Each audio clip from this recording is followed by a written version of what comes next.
¿Qué tal, chicas? ¿Qué tal, chicos? Pues vamos a iniciar viendo lo que es la cultura griega. Vamos a iniciar con este gran imperio, con este gran desarrollo artístico. La cultura griega la vamos a considerar cuna de varias ciencias, como lo que es la filosofía, la historia, la medicina, entre otros saberes en el ámbito occidental. Fue la primera civilización con un carácter antropocéntrico. Se considera como una de las etapas en la historia del arte y de la humanidad con mayor creatividad. Claro que también abarcó una gran cantidad de tiempo, cuyo legado ha sido referencia continua para muchos periodos artísticos. Muy bien. Bueno, este, vamos a, como vimos en la diapositiva anterior y en la presente diapositiva, vamos a observar que el arte griego va a tener a grandes rasgos cuatro etapas. La geométrica, que es de 1100 al 650 años antes de Cristo, de la etapa arcaica del 660 aproximadamente al 475 antes de Cristo, la etapa clásica, que estamos hablando 475 al 323 años antes de Cristo, y la etapa final, la etapa helenística del 323 al 31, algunos dicen que hasta el 27 años antes de Cristo. La etapa geométrica va a tener referencias en arquitectura. Se atisbaban los inicios de la construcción de los templos. Además, desaparecen la gran mayoría de las esculturas, lo que origina la aparición de nuevos modelos base de la escultura griega. Solo se trabajó la cerámica, las pequeñas estatuillas, y bueno, la cerámica fue lo más abundante que se encontró dentro del estilo que se caracterizaba por su forma y diseño geométrico. La etapa arcaica, a grandes rasgos, lo vamos a ver más adelante, se caracteriza por la expansión de la cultura, de las ciudades-estado, perdón, que eran llamadas polis. La construcción de grandes obras públicas bajo el auspicio de los gobiernos tiránicos como una vía de legitimarse y emular con otras ciudades. Después vamos a tener lo que va a ser la etapa clásica, que se va a dividir en diversos periodos, periodos de transición del arte arcaico al clásico. El periodo clásico, su primera etapa, se desarrolla el estilo severo. Después va a venir la etapa helénica, que este periodo comprendió un extenso marco y a varios territorios, además de Grecia, como Egipto, Persia, Mesopotamia y la India. Hasta allá fue su importancia. Por su universalidad, extensión temporal y geografía, la historiografía ha decidido llamarlo helenística o helenístico. Coincide con la fragmentación del imperio creado por Alejandro Magno tras su muerte y la caída frente a Roma. Supuso la helenización del occidente del Mediterráneo y la orientalización de la civilización y cultura griega. La figura de Magno y su desaparición fue decisiva para el arte helenístico, pues se generan nuevas ciudades por la división del imperio. Las capitales de los nuevos estados se convierten en importantes centros artísticos, como en el caso de Alejandría o Pérgamo, ciudades que cobraron una riqueza artística impresionante. Muy bien, esto es lo que podemos decir a grandes rasgos. La escultura griega empezó mostrando su gran admiración por la escultura egipcia. De hecho, la imagen que vemos aquí es tomada, es basada en los egipcios. Quiero hacer el comentario muy importante que los egipcios fueron los maestros de los griegos. Por eso es que si nosotros observamos esta imagen, muy bien, ya proporciones antropométricas muy bien, vemos algunos músculos perfectamente bien detallados, etcétera.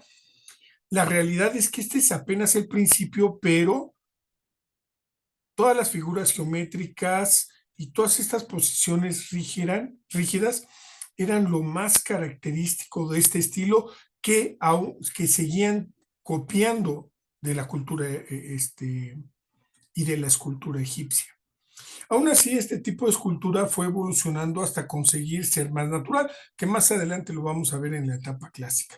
También hay que destacar la exageración de las facciones de la cara. Los ejes prominentes fueron algo muy emblemático durante el comienzo de este periodo artístico, como la escultura de Curus, de Anafsisos, que es la que tenemos aquí, esta escultura. Gracias a los primeros juegos de atletismo, se comenzaron a realizar esculturas masculinas. A estas se les denominó curos, imágenes de los atletas vencedores. Más tarde, los vestidos fueron un complemento más en la vestimenta de las estatuas arcaicas, pero sobre todo con la representación femenina que le daba un tono aún más rígido a la estructura de la escultura. Muy bien. La arquitectura griega antigua, más conocida sobre todo por sus templos, la mayoría de los cuales están ahora en ruinas y algunos sustancialmente intactos. El segundo tipo de construcción que se conserva en todo el mundo helénico es el teatro al aire libre. En la primera data las construcciones del año de 350 años antes de Cristo y los rasgos formales de la arquitectura de la antigua Grecia, en particular la división del estilo arquitectónico. Se agrupan tres órdenes bien definidos que más adelante los vamos a ver: dórico, jónico y corintio, que estuvieron en efecto profundo en la arquitectura occidental de épocas posteriores, como pudiéramos hablar de Roma. Por ejemplo, el Coliseo de Roma, el primer piso tiene columnas dóricas, el segundo nivel tiene columnas jónicas y el tercer nivel tiene columnas corintias. Así fue diseñado. O sea, el impacto que tiene Grecia sobre otras culturas y a la fecha con nosotros, en nuestro país, es trascendental. La arquitectura de la antigua Roma tomó muchos elementos de Grecia, como lo acabo de mencionar, y mantuvo su influencia en la arquitectura de la antigua Roma. Tomó muchos elementos griegos e Italia, por ejemplo, ha mantenido de manera ininterrumpida hasta nuestros días esa influencia. La entrada de la tumba real de Kurgán en Crimea, en el estilo de la antigua colonia griega, participaron, que fue fundada por la ciudad de Mileto en Asia Menor. Entonces recuerden que Asia Menor es donde se va a crear la cuna, gran parte de la cuna, la sabiduría, la filosofía de los griegos. Por eso es que hablamos, por ejemplo, de un filósofo que es filósofo Tales de Mileto. Tales de Mileto, la zona de Mileta, la región de Mileto, se encontraba en Asia Menor.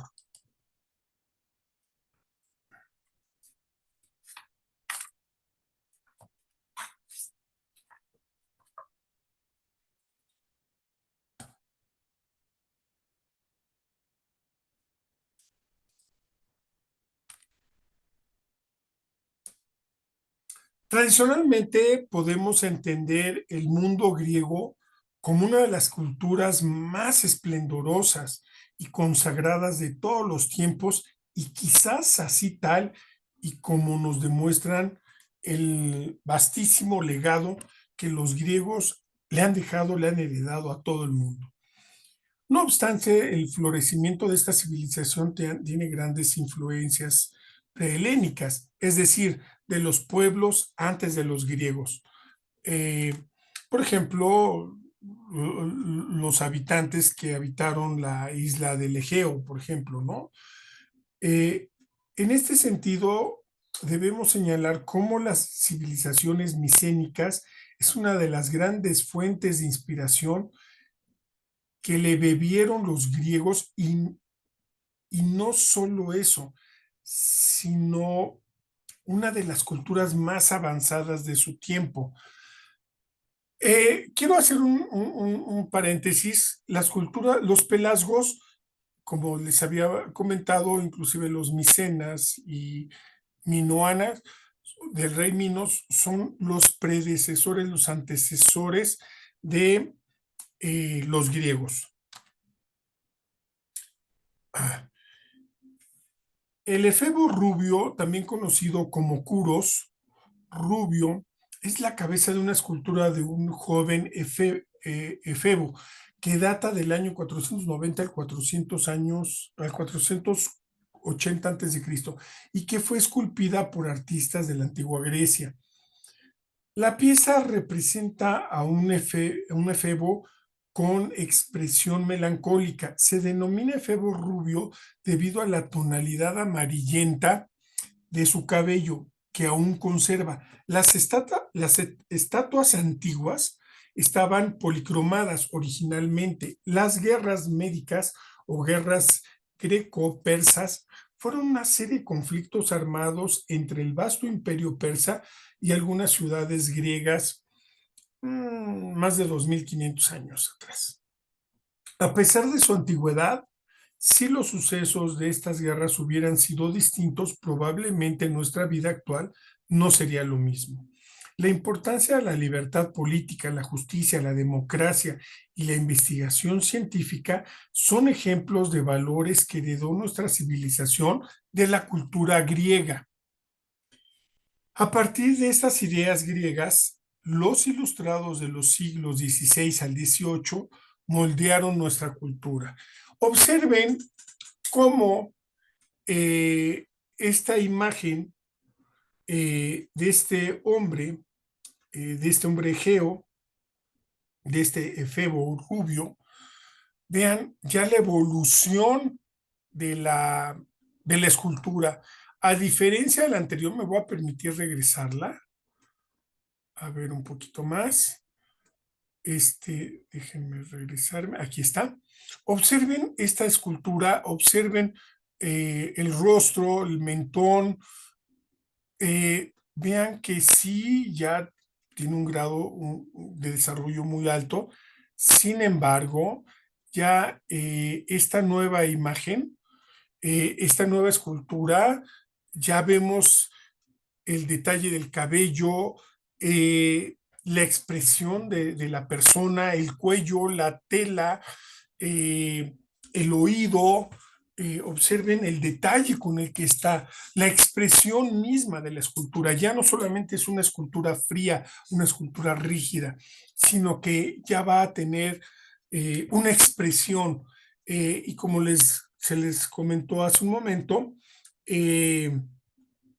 ya estas esculturas van a estar policromadas. ¿Qué quiere decir? Que van a tener color. Muy bien. Eh,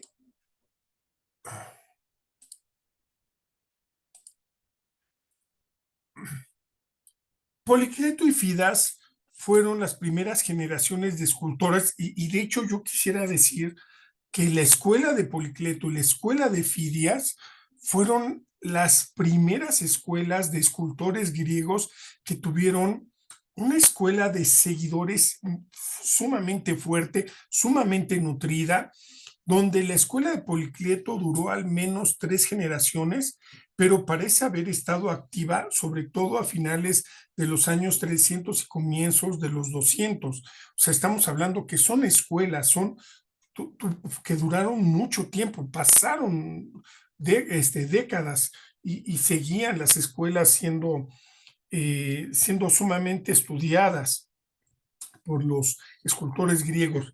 Y los escritores romanos, Plinio y Pausianas, dieron los nombres de alrededor de 20 escultores de la escuela de Policleto. Escopas y Lisipio son los sucesores más conocidos de Policleto. La Atenea clásica es recordada sobre todo por ser la cuna de la democracia, a lo que los ciudadanos de Ática se volcaron con empeño, aun cuando se dieron no pocas contradicciones en la política exterior de corte imperialista que emprendieron en suelo ajeno. Pero tiene sus mejores emblemas en los templos de la Acrópolis y y en las prácticas religiosas que se relacionaban con ellos y que siempre nos vienen a la mente a través de los frisos del Partenón. Quiero hacer mención también, no quiero dejar pasar por alto algo sumamente importante. La escuela de Fidias va a ser una escuela que se va a especializar en, se va a especializar en las esculturas hacia los dioses, a diferencia de Policleto. Policleto tuvo también tuvieron sus escuelas, sus escultores, pero ellos esculpían figuras humanas, lejos de estar esculpiendo figuras de los dioses. Entonces, ¿qué quiere decir? A ver, chicas, chicos. Fidias esculpía para los dioses y Policleto esculpía, bueno, la escuela de Policleto esculpía seres humanos. Entonces, este es el discóbolo de Mirón, pero Mirón era de la escuela de Policleto, tenía esa filosofía, tenía esa línea. Fidias era el escultor de los dioses y Policleto el de los seres humanos o mortales.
Muy bien, continuamos con nuestra siguiente imagen. ¿Qué tenemos aquí? La estatua de Zeus en Olimpia. Fue una gran escultura crisolefantina creada por el escultor Fidias, situada en Olimpia, en Grecia. Se considera una de las 7 maravillas del mundo antiguo. Si bien se han conservado los restos de los cimientos de la base de la estatua en Olimpia, la estatua en sí se ha perdido y solo partes como los tobillos y parte del tronco se han recuperado y reconstruido gráficamente a partir de las representaciones en monedas y descripciones antiguas. Según una leyenda del siglo XII, la estatua se encontraba en Constantinopla en el siglo V después de Cristo, donde fue destruida y se perdió en un incendio en el año 475. Se sabe que era eh, que en 1245 después de Cristo se encontraron algunos restos de lo que sería parte del tronco y las extremidades. Esta estatua de Zeus que Fidias hizo, estamos hablando que llegaba a tener más de 12 metros de altura. Fue una de las más famosas eh, en su momento y representa a Zeus en Olimpia, precisamente en esos Juegos Olímpicos. Observen cómo las mujeres están ahí para servir hacia los hombres y en las Olimpiadas los hombres eh, tenían que jugar esos Juegos Olímpicos, tenían que estar desnudos. Si Zeus era hombre y ellos son hombres, y para rendirle tributo a Zeus, y Zeus era un hombre mucho, muy fuerte, muy atlético, mientras más culto le des a tu cuerpo, mientras más fuerte estés, más culto le das a Zeus. Recuerden que los dioses griegos, eh, pues tenían cualidades humanas realmente. O sea, inclusive, pues se volvían animales, bajaban y seducían mujeres y se reproducían con ellas. Y si alguno de ellos dejaba embarazada, preñada a una mujer, entonces ese hijo se va a considerar, va a ser considerado como un semidios. Entonces, bueno, pues aquí tenemos lo que se pensaba que era cómo se pensaba que era la estatua de Zeus.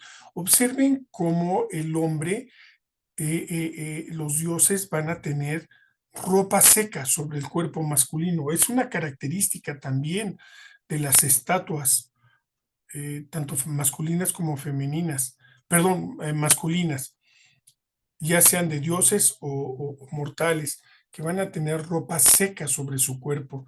Observen cómo Zeus tiene en su mano un mundo redondo, o sea, no es cuadrado, ni plano, ni nada.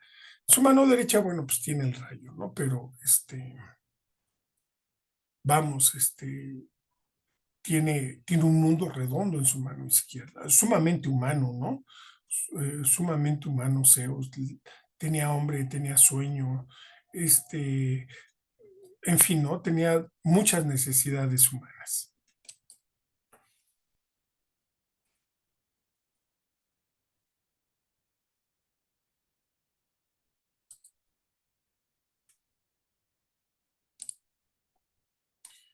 Muy bien, vamos con las cariátides. Las cariátides son figuras femeninas esculpidas y que van a tener una función de columna o pilastra, con un entablamento que descansa sobre su cabeza. Esta parte es el entablamento. Entonces son columnas con forma de mujer.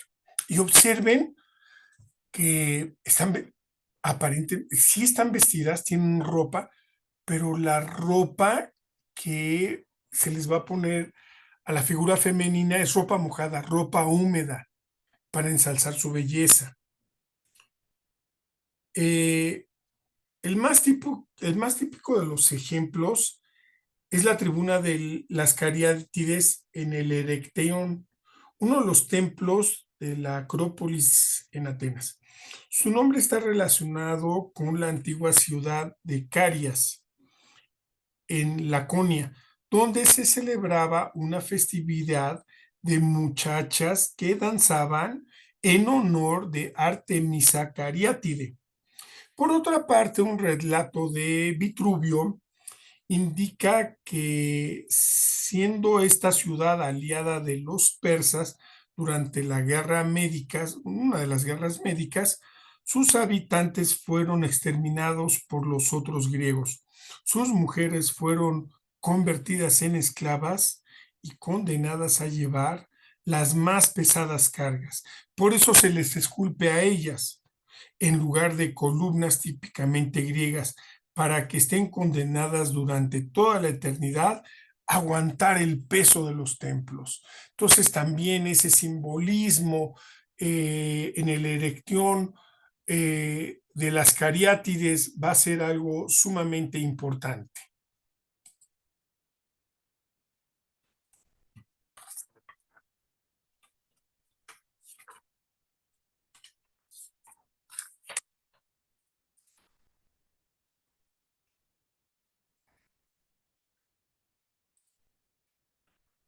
Ok, pues vamos a continuar con nuestras diapositivas. ¿Qué tenemos aquí? A Nike, la diosa alada de la victoria. En la mitología griega, Nike es la diosa de la victoria. Se le representaba a menudo como una pequeña escultura alada en la mano de otro dios más importante, como pudiera ser Zeus o Atenea. Su, su aliada de estos grandes e importantes dioses. Precedía las competiciones atléticas y las disputas militares.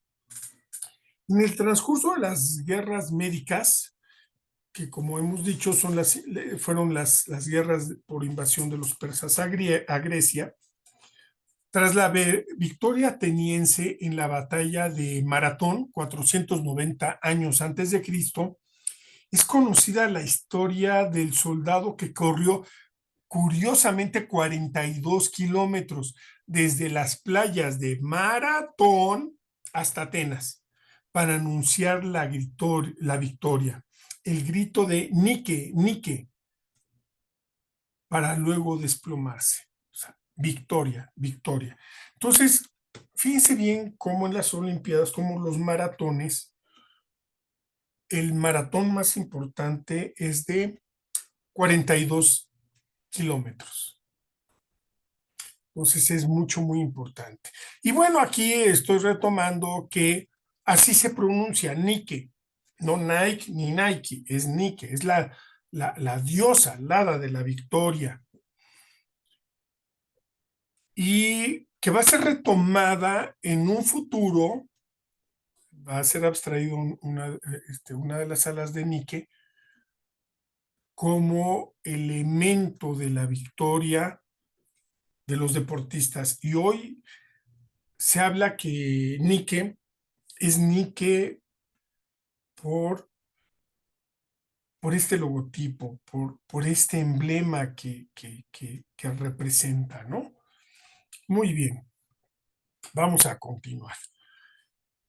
Quiero hacer un paréntesis, pero es muy importante. Hemos venido hablando desde un principio que los griegos impactan, legan, heredan, no solamente a Roma, sino a todo el mundo, gran parte de su cultura, su historia, la medicina, la filosofía, la escultura, la pintura, el teatro, la arquitectura. El Monumento a la Independencia o Columna de la Independencia, que se encuentra en la Ciudad de México, que es conocida coloquialmente como el Ángel de la Independencia, es una columna honoraria que se encuentra en nuestra ciudad, como lo había mencionado. Esta se encuentra en la glorieta localizada en la confluencia de Paseo de la Reforma. Se considera una representación de la diosa de la victoria Nike, debido a que suele aparecer representada con alas y portando una palma o una guirnalda de laurel en su mano. Surgió de un concurso convocado por el extinto presidente Antonio López de Santana y apoyado por la Academia de San Carlos en 1843. Las bases del concurso solicitaban que el proyecto contemplara las siguientes características: un monumento basado en una columna honoraria con una altura mínima de 42 metros, rematada con una estatua de la Victoria, a cuyo pie esté una base o pedestal adornada por estatuas y bajorrelieves, todo rodeado por una reja y otros monumentos menores que adornan la plaza, y todo esto recubierto de mármol, con estatuas y adornos de bronce. Entonces, el Ángel de la Independencia realmente es un anique. Eso es el Ángel de la Independencia. Muy bien, regresemos otra vez a Grecia y vámonos con el Partenón. El Partenón pues va a significar doncella, virgen, célibe. Es un templo consagrado a la protectora de Atenas, Atenea Partenos, y uno de los principales templos dóricos, octostilo, poco frecuentes.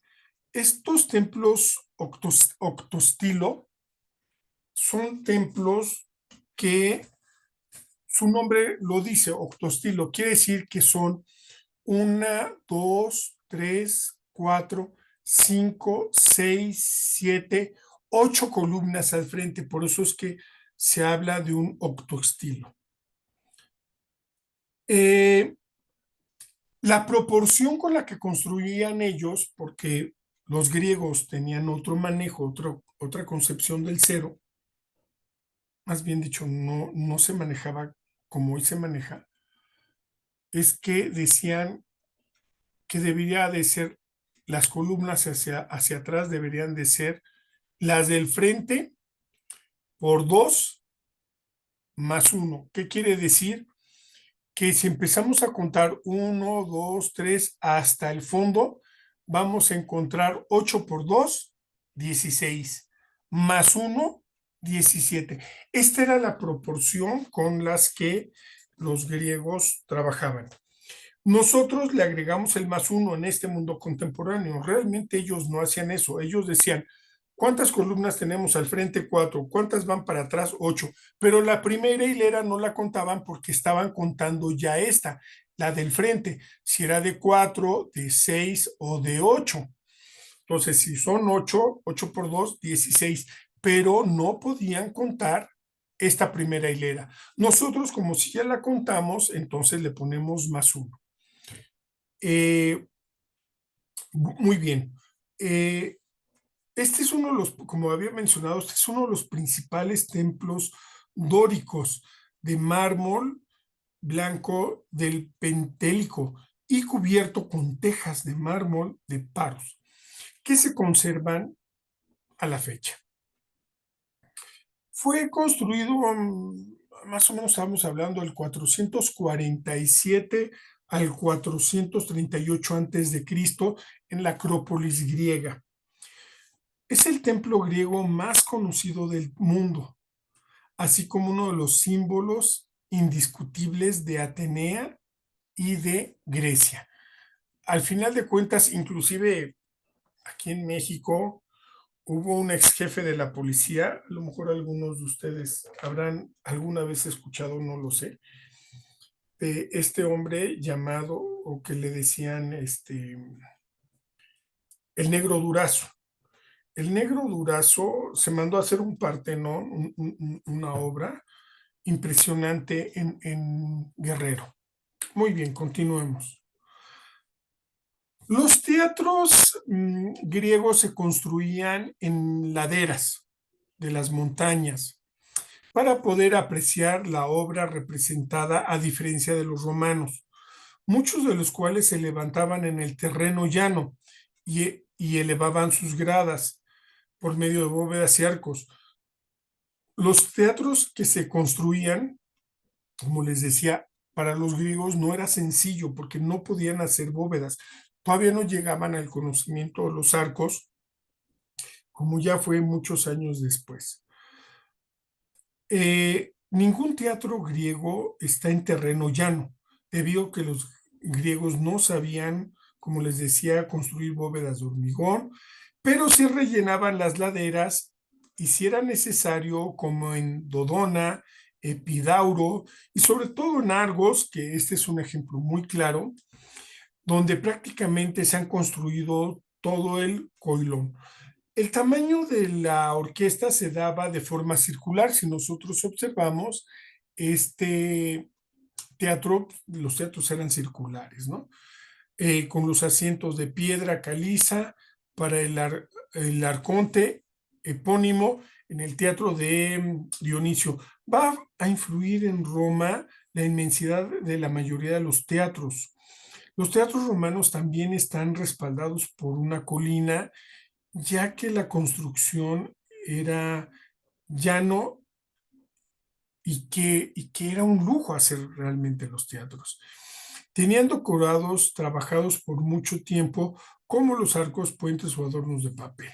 Entonces, como les decíamos, los teatros, pues también fue una parte sumamente importante de los griegos, algo muy icónico, muy representativo, ¿no? ¿Qué vamos a tener aquí? Ok, vamos a empezar a hablar de lo que es, me estoy cambiando los lentes, disculpen, que de repente dejé de ver la imagen. Vamos a tener aquí, dentro del periodo clásico medio, vamos a tener tres escuelas, tres órdenes que van a caracterizar a los griegos: dórico, jónico y el corintio. Muy bien, vamos a ver rápidamente. El orden dórico, si nosotros observamos, van a ser columnas que en su base van a ser más anchas que llegando a su capitel. O sea, iban disminuyendo su diámetro. Estas, en todo su desarrollo del fuste, vamos a tener elementos rayados que se van a llamar estrías. Entonces, todo esto es el estriado de la columna. Y vamos a tener un capitel dórico muy sencillo, muy sobrio, y la base va a ser directamente la columna. No va a haber una base como tal construida específicamente para ella. A diferencia ya del orden jónico. El orden jónico va a mostrar diversos cambios. Va a mantener algunos, pero sí va a haber importantes cambios. ¿Como cuál? Primero, vamos a observar nosotros que ya van a tener una base. Esta base ya va a dar esa evolución a lo que tenía el orden dórico. El desarrollo de la columna en todo su fuste va a ser el mismo diámetro, ya a diferencia del dórico. El dórico iba de mayor a menor, no, va a mantener su mismo diámetro, pero también va a conservar ese estriado, esas líneas, esa rayadura en todo el fuste. Y el capitel va a tener volutas, va a tener en cada uno de sus extremos va a tener volutas, o sea, va a tener en cada esquina 4 volutas, ¿sí? Entonces, bueno, pues son diferencias que va a tener el arte griego, perdón, la escuela dórica, el orden jónico, perdón. El orden corintio va a ser muy similar al orden jónico. Va a tener diferencias, sí. Las columnas van a ser más altas. Su base va a ser mucho más compleja. Ya no va a ser tan sobria, por decirlo así, como la del orden jónico. Se va a mantener igual todo su diámetro, el mismo diámetro en todo el desarrollo de la columna, pero el capitel va a ser totalmente diferente. Va a tener un ábaco y va a tener hojas de acanto. Y bueno, pues esta es una gran evolución, porque hacer hojas de acanto en mármol, en cantera, etcétera, pues no es nada sencillo, ¿no? Entonces ahí es donde vamos a tener estos tres órdenes, estas tres escuelas estas tres corrientes muy importantes, la dórica, la jónica y la corintia, que va a ser la culminación de la elegancia de estos órdenes. Muy bien, vamos a continuar. Ay, ¿y ahora qué pasó? ¿Por qué no avanzó? A ver, vamos a ver. Ahí está ya. Muy bien. Vamos a hablar de la cerámica. Tenemos diversos estilos en la cerámica. Ay, perdón, discúlpenme. Vamos a tener, por ejemplo, aquí, el estilo minoico, que habíamos dicho que era antes de esta cuestión de los griegos, de estas culturas que estuvieron previa a la formación, ¿no? 2000 años antes aparece a lo largo de toda Grecia un estilo de cerámica que se denominó cerámica miniana o de mina, pues fue el primero en encontrarla en Orcomodeo, en Boacia, patria tradicional de los minos. Es un estilo de cerámica sorprendente que se distingue por la superficie barnizada en un gris mate de alta calidad. Parece que la introdujeron los indoeuropeos durante su invasión. El estilo micénico, que ya estamos hablando hoy, ya un poquito más adelante, al principio de las épocas micénicas, cerca del año de 1600 antes de Cristo, esta cerámica que aparece está animada con nuevos motivos de elementos tomados de la naturaleza, también seres humanos, etcétera. Y después del 1400, esta cerámica micénica fue la predominante. Estaba influida fuertemente por los estilos de Creta, de la Creta minoica. Lo más destacado son las jarras de este estilo palacial, jarras eh, de almacenamiento muy elegantes, decorados con llamativos motivos florales y marinos. Entonces, bueno, vean el brillo, el alto brillo con el que se pudieron, que ellos lograron en estas épocas.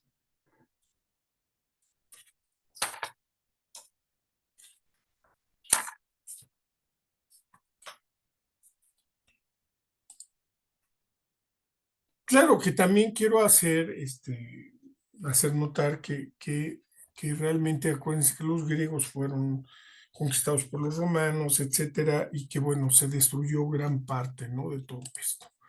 Muy bien. El estilo de figuras negras fue inventado en Corintio en el siglo 7 antes de Cristo.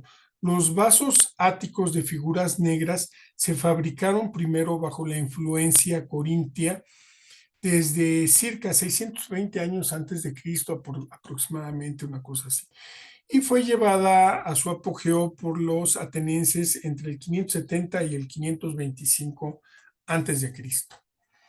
Alcanzó su mayor grado de perfección en estas épocas. Se caracterizaba no solo por el dibujo de figuras en negro sobre el fondo de arcilla, o más bien rojo en el caso de Atenas, sino también por el uso de incisiones que hacían en estas vajillas. Existía así una serie de pseudofiguras negras en las que las bandas claras eran reservadas y no se hacían incisos en estas. Entonces, bueno, son características. El estilo de figuras rojas apareció en Atenas en el 530, 520 años antes de Cristo. Se convirtió rápidamente en la punta de la lanza de la producción ática. Fue lo que más empezó a realizar, que le permitió imponerse como la única gran escuela del periodo clásico. Consistía en una inversión de la figura negra al fondo entre pintado negro, y las figuras tenían el color de la arcilla. Los detalles eran pintados y nunca incisos. Probablemente fue inventado por un pintor eh,